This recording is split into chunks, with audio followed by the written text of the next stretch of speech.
না, আল্লাহ বলছেন তোমার রবের কাছে ফিরে এসো, অন্য মানুষের দিকে তাকিও না। শুধু তুমি তোমার হৃদয়কে শুধু তোমার রবের দিকে ফিরাতে হবে, আর অন্য সবার প্রতি মনোযোগ দেওয়া বন্ধ করো। এটা কোনো প্রতিযোগিতা নয়, এটা কোনো প্রতিযোগিতা নয়। কয়জন 8 রাকাত পড়েছে, কয়জন 20 রাকাত পড়েছে, তুমি কয়টি কিয়ামুল লাইল আদায় করেছো, তুমি কয় রাকাত তাহাজ্জুদ পড়েছো, এটা কোনো প্রতিযোগিতা নয়, এটা কোনো প্রতিযোগিতা নয়, এটা অন্য কারোর সাথে তুলনা নয়।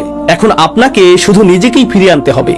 أنيبوا إلى ربكم وأسلموا له من قبل أن يأتيكم العذاب।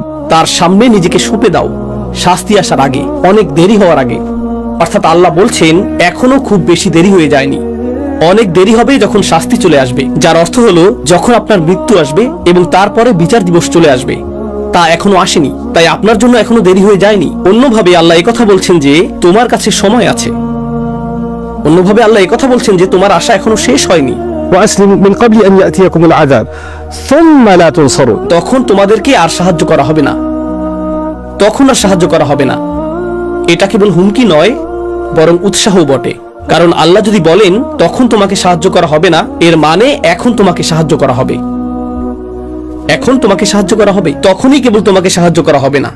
তো এই মুহূর্তে আল্লাহ তোমাকে সাহায্যের প্রস্তাব দিচ্ছেন।